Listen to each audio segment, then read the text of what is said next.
a proud member of the Dice Tower Network, and a podcast about all things board games that you can listen to in less time than it takes to complete actions in the real world that board games simulate. Board Game Blitz is sponsored by Grey Fox Games.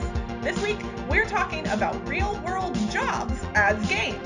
First, we discuss a couple games we've played recently, like Carte Rouge and Choose Your Own Adventure House of Danger. Then, we talk about board games that attempt to simulate real-world jobs and which ones we think do it best.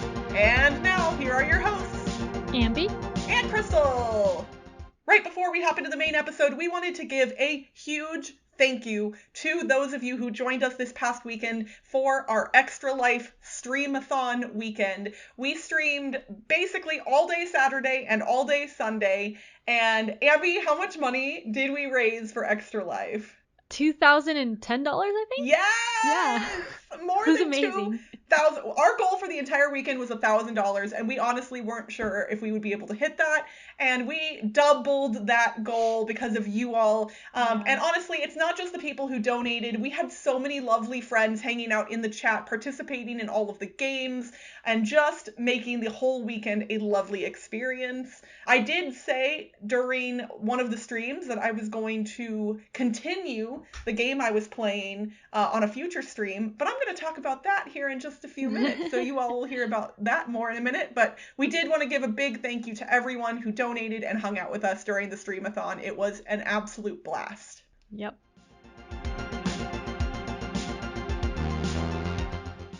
Recently, I got a review copy of Carte Rouge, which is not a board game. It's a deck of cards that's a puzzle. So, Carte Rouge is published by the Enigma Emporium, which I've mentioned before. They made postcard puzzles that I've reviewed called Wish You Were Here. And Carte Rouge isn't the same thing, but but it's also puzzles in cards. It's like hidden in cards. So, like, the deck of cards looks like a normal deck of cards, but it has all these fancy ciphers on the face cards. So if you look at one of the jacks or something, like on the border, it has a bunch of letters and numbers, and then like a different jack has a bunch of symbols on the border, and then like on his clothes it has other symbols and stuff. So you decode all these ciphers, and it says things if you figure out how to decode it. The deck of cards itself is fine quality. If I'm gonna play a card game, like, it seems like it'll shuffle well and stuff. I didn't actually try playing too much, but I think I would prefer bicycle cards for actually playing a card game, because like those shuffle really well and handle nicely. But this one's I'm a Copac girl. Copac cards are my fave. The plastic ones, ooh, I love those. Yeah, so if you just want a deck of cards, don't buy this, because this is mainly for the puzzle. It's also a lot more expensive than a normal deck of cards. But like, in this deck of cards, there's like a whole story with lots of intrigue with just the deck of cards and just decoding each puzzle as you go. And there's a whole story that I'm not going to tell you because of spoilers, but I really enjoyed going through it. And I think last time I talked about one of the Enigma Emporium things, I might have not liked manual decoding that much because I was more impatient back then, I think. But it wasn't that long ago. But now in my life, COVID times, time, it goes by in a very weird way. Yeah, but then also now in my life with babies, I enjoyed like the meditative and relaxing experience of manually decoding things. Like, if you find the alphabet, right, and then you're like decoding each letter one at a time, it's manual work, and if you're impatient, it might be boring, but like, I was actually enjoying it. It was more relaxing, and then it was neat seeing the messages come up letter by letter, because then I would see like, oh, it's this word, and then what's next, and I could kind of guess what the word was gonna be. So I liked that this time. But so Carte Rouge, maybe the total time it took was maybe like 4 hours continuous if you don't get stuck, but I did it over multiple days, and I also kind of used the hint system online for a couple of them. On their website, there's a hint system that's broken out into the different cards and different sections of the cards, and there's 5 hints plus the solution for each puzzle, so you can get a couple of hints if you're stuck, and you don't have to see the solution right away. So it's a good hidden system. And one other thing is that you need the internet in order to finish this puzzle. Also for the hints, if you want the hints, you'll need the internet. But some things use the internet. So if you want something that doesn't use internet at all, then this is not the puzzle. But it combines the deck of cards and some internet. And it has a really cool story. So that's Carte Rouge by the Enigma Emporium. Awesome. Well, the game that I'm talking about also technically contains spoilers, so that's an interesting little similarity between our two games today, and that is the Choose Your Own Adventure House of Danger game. So I think most people, when they were kids, had at least one encounter with a Choose Your Own Adventure book. These were the books that had kind of fantastical and like unrealistic stories where you would flip to a specific page and then choose something at the bottom, and based on which choice you made, it would tell you what other page in the book to go to. So the story was completely out of order in the book itself. And everybody did the thing where they like held their fingers in multiple sections of the book so you could go back when you accidentally died and keep trying. Well, our friends over at the Prospero Hall Design Group 2 years ago in 2018 put out a board game from Z-Man Games based on those books. And I actually played this during our streamathon this past weekend with the chat. So unlike a lot of games where you have agency and you get to make your own choices, I made basically no choices in this game. Chat chose every single decision that came up. So in Choose Your Own Adventure, it is literally a story-based game where you are going through the story, making different decisions, facing challenges that involve dice rolling, and then seeing what happens. It's a lot of reading, which is fine for me, and it is incredibly silly, and it evokes those books in a very dynamic way.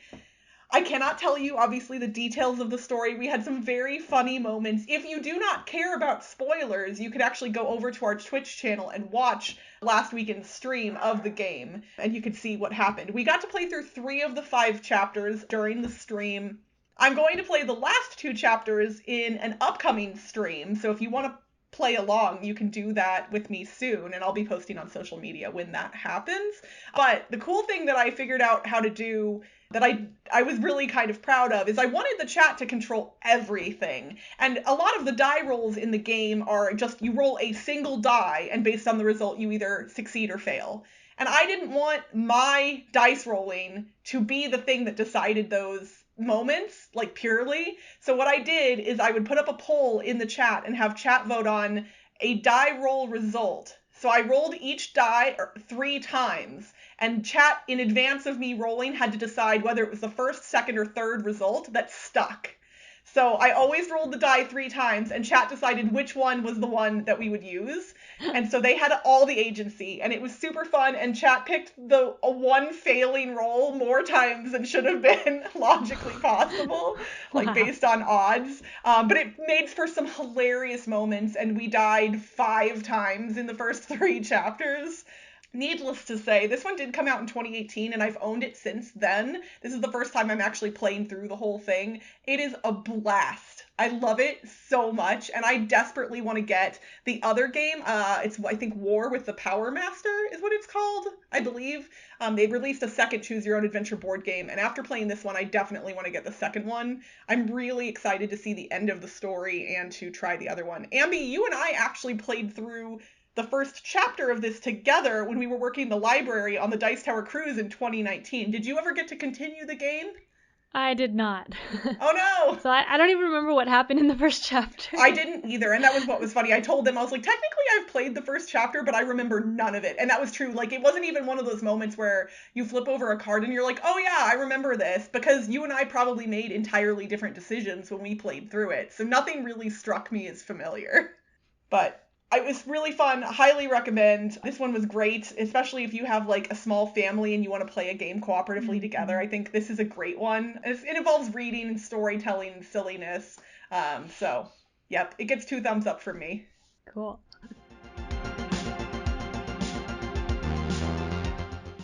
For our thematic discussion this week, we are going to talk about board games that attempt to mimic real life jobs, which honestly, when we kind of settled on this as a topic, I didn't think I would be able to think of that many games that fall within this category, and holy cow, there are so many.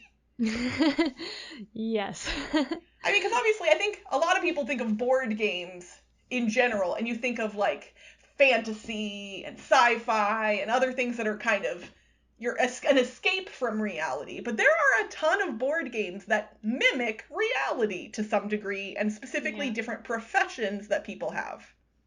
Yeah, but I guess for most people, they don't have that profession, so it's escaping their own reality. That's true. But yeah, one that immediately came to my mind is that there's a bunch of farming games, and farming is a job. Yeah. So I don't know how realistic the games are, but there's a bunch with that theme.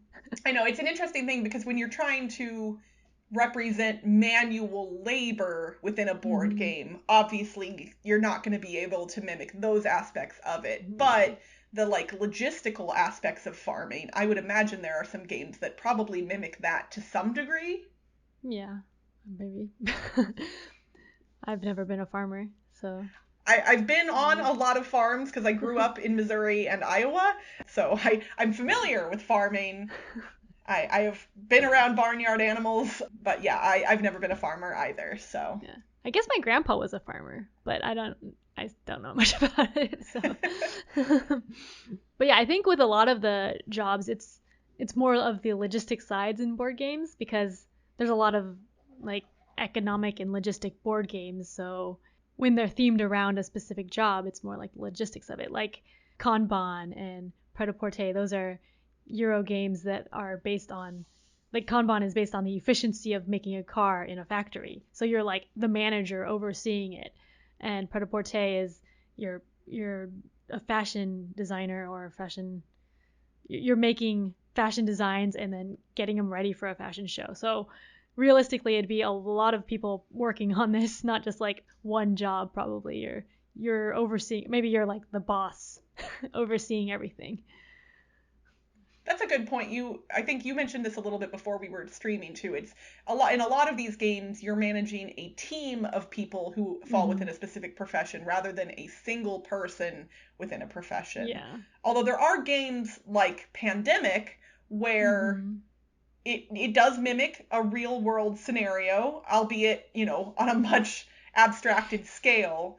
But you have a specific role within a team, and you are just that person. You have to work with the other people, and the cooperative nature of Pandemic feels really not realistic per se, again, because you're jet setting all over the world back and forth constantly, which would be very difficult, obviously, in a real world pandemic, as we are probably seeing in the world right now.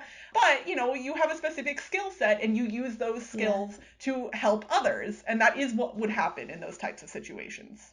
Yeah, and one that's similar to that's on a smaller scale, so it seems more like an actual job, is Flashpoint Fire Rescue, where you're firefighters in a house, and each person is their own firefighter, and they have their own role, and you're like moving around the house, putting out the fires. So that one, it's more you are that specific role.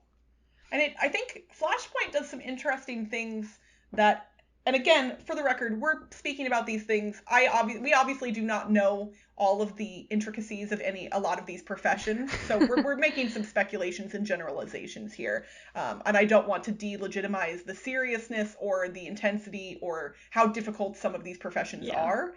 So just know that going in. But I think like Flashpoint Fire Rescue, for instance, you're going into a burning building and you need to rescue either people or pets from that building, but you don't know who is where. And that feels realistic. You wouldn't know that there's a woman in the corner and a cat in the other corner. You would just know, oh, I can see or hear someone crying for help. I need to go to them. And then you theoretically flip the token, see who it is, and take them out. Or maybe you heard something squealing.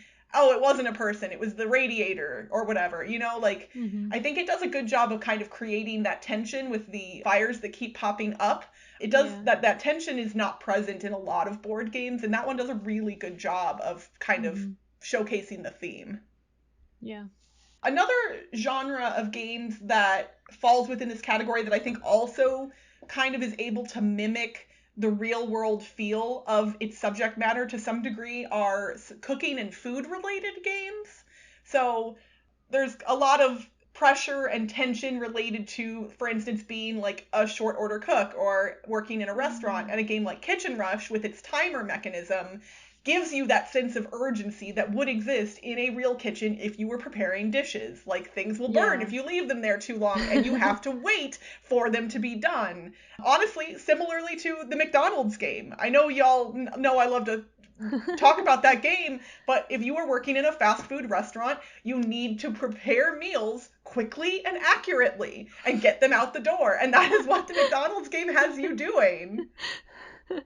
Yeah, and then didn't you, I don't know if it was like a house rule that you added on where you have an order and then they say like, no, wait, scratch out that or something? No, that's not a house rule. That's a part of it? That's in the actual game. Oh, you just added like super hard ones, right? We made some new order cards just because the game doesn't come with that many. So we made more just to like supplement. So, because otherwise, if you played the game enough, you would eventually remember. Okay. And we wanted to make sure it was a little harder to remember which orders were which. But yeah, no, in a fast food restaurant, people change their mind when they're creating their order, and McDonald's game mimics that too. Super thematic. I mean, it is. That's what's funny, is people are like, a McDonald's themed board game from the 70s. Yeah, that's good. Like, no, it is good. Yeah.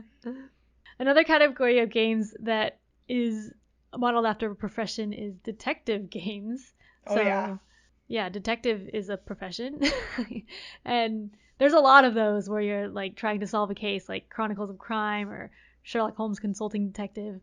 I'm not sure like how close they are to being a detective, but like it does feel like you're investigating things in some of them. Like there's also Detective, I guess. Detective from Portal Games. That and Chronicles of Crime both came out around the same time and are both like very detective feeling because you're going around doing different things and investigating stuff. And yeah, I like that. Yeah, those games definitely, at least they mimic what we think detective work is like. So they mimic the movies. Yes, that's an interesting point of comparison here, is there are certain professions that I think a lot of us have, we think things about them based on the media we've previously consumed. So when we have a detective style board game that mimics what we see in like detective TV shows or movies, that makes sense. I would imagine that there are other professions maybe on our list of kind of ideas here that this also falls within, is like, does it actually mimic the profession, or does it mimic the idea of what the general public thinks the profession is? Yeah. Probably more the idea. Because... Honestly, like even, I mean, in theory, going back to Flashpoint Fire Rescue, I have heard from people I knew who either knew firefighters or were firefighters that like, a lot of a firefighter's job is kind of just sitting around and waiting. Like, they just have to be ready in case something happens. Or I've heard, like, oh, well, we need to go rescue a cat out of a tree. Like, that kind of stuff happens, too. And these types of games do not mimic those less exciting moments from these professions. Like, a detective is also doing a lot of paperwork, and you don't get to do that in a board game. Yeah. So if your job were a game, like, which part would be, like, the game part? That's actually really fascinating. I bet, like, I honestly believe that, like, any profession, there's probably a part of it that would be worth making a board game about. But I'm going to make a statement here. I think that there is no profession that would be worth making a board game about every aspect of it. Because every job has some boring parts. Yeah, otherwise you would just do that job instead of playing the board game. Yeah. Are there any lawyer-themed board games? Oh, there was one that came out recently called Lawyer Up, or there was a Kickstarter or something. Oh, really? I think, yeah. I don't know. Because that seems like a really interesting concept for a board game, especially like if you've got some people who used to be in debate club in high school, like get them a lawyer-themed board game, for goodness sake. Oh, that reminds me of like Salesmen. There's board games on that, like Snake Oil. Snake Oil, or But Wait, There Is More. Yeah. Like channel your inner Billy Mays kind of board games. Those are fun. I was trying to think of other games that didn't fall within the categories that we'd like already kind of named, and the one I came up with that surprised me the most was Let's Make a Bus Route, because you're a bus driver. And you're trying to plan your route and, like, make it the most efficient and also the most, like, rewarding. Like, technically that's mimicking a profession, and I'm gonna stand by that we should now role play as bus drivers next time we play that game. Is there an online version of Let's Make a Bus Route that we can all simultaneously draw on? And if there isn't, can we make one? Because now that I've put this idea in my head, I desperately want it. I don't know.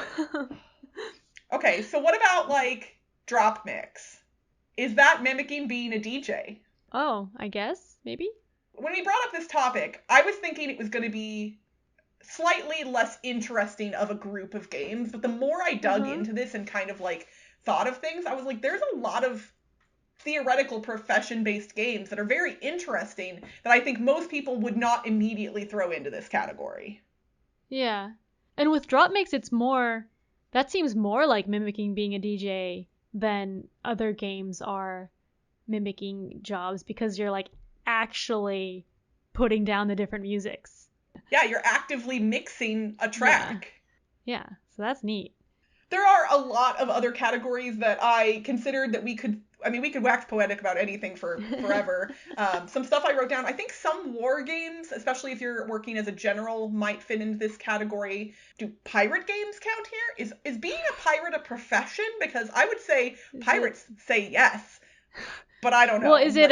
Well, are we talking about modern professions or like... old-time. I mean, I'm talking like more old-timey pirates. Modern-day pirates are a thing that I don't like. It's not good. But like old-timey pirates, maybe. But yeah, if we go into old-time professions, then there's like industrialist, right? Yeah, that's true. Okay, so what about sports games? So a lot of sports games, you're like the manager of the team, right? So once again, you're a manager. But maybe there are some where you're just like a player. Well, but I mean, managers of teams are also, that's a job too. Yeah, that's a job. Yes, I know. So, like, in the networks, you're running a TV station. You had that on your list, and so did I. Mm-hmm.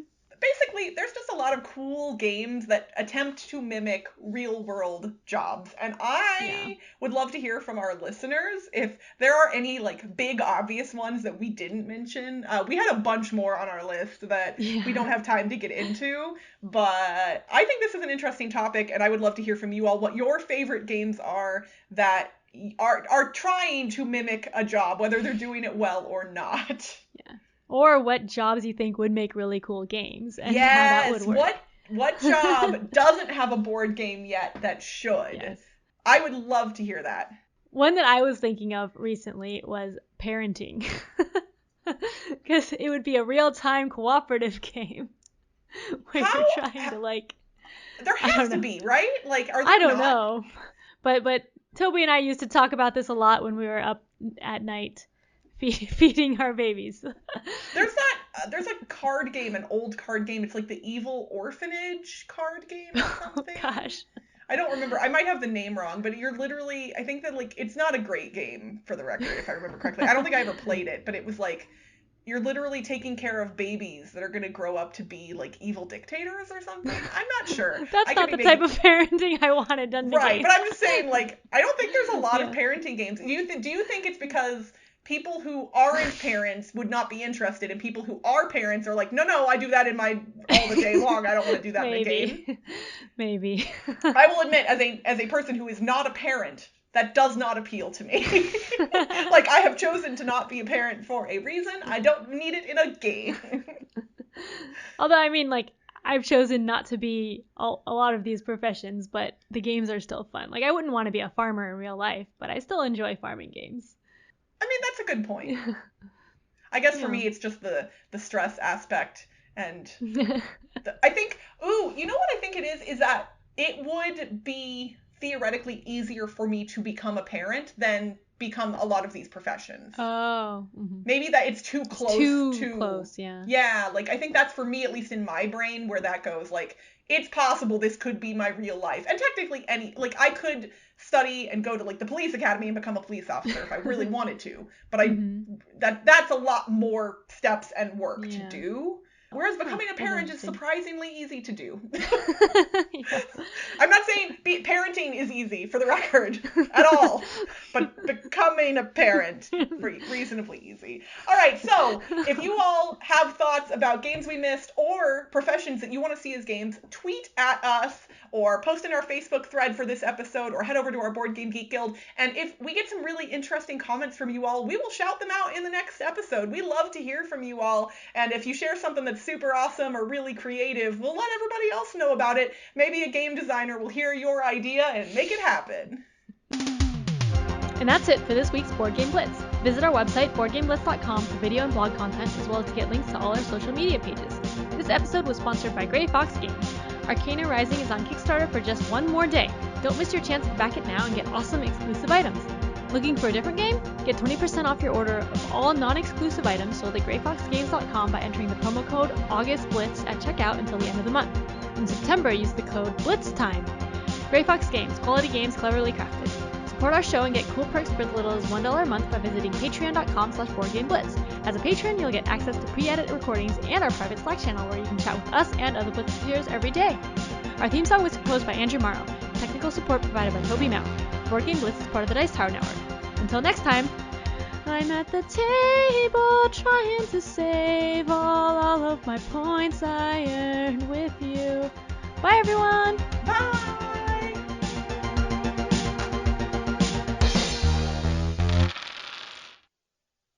I'm going to actually play the upcoming 2 chapters in a stream I'm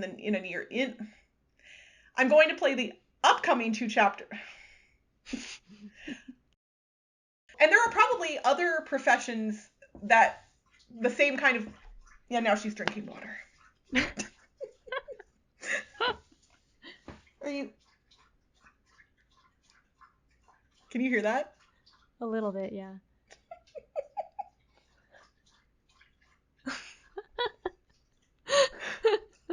Are you done? She looked at me like, what? You put the bowl of water in here, Mom. It's your fault. She's got a point.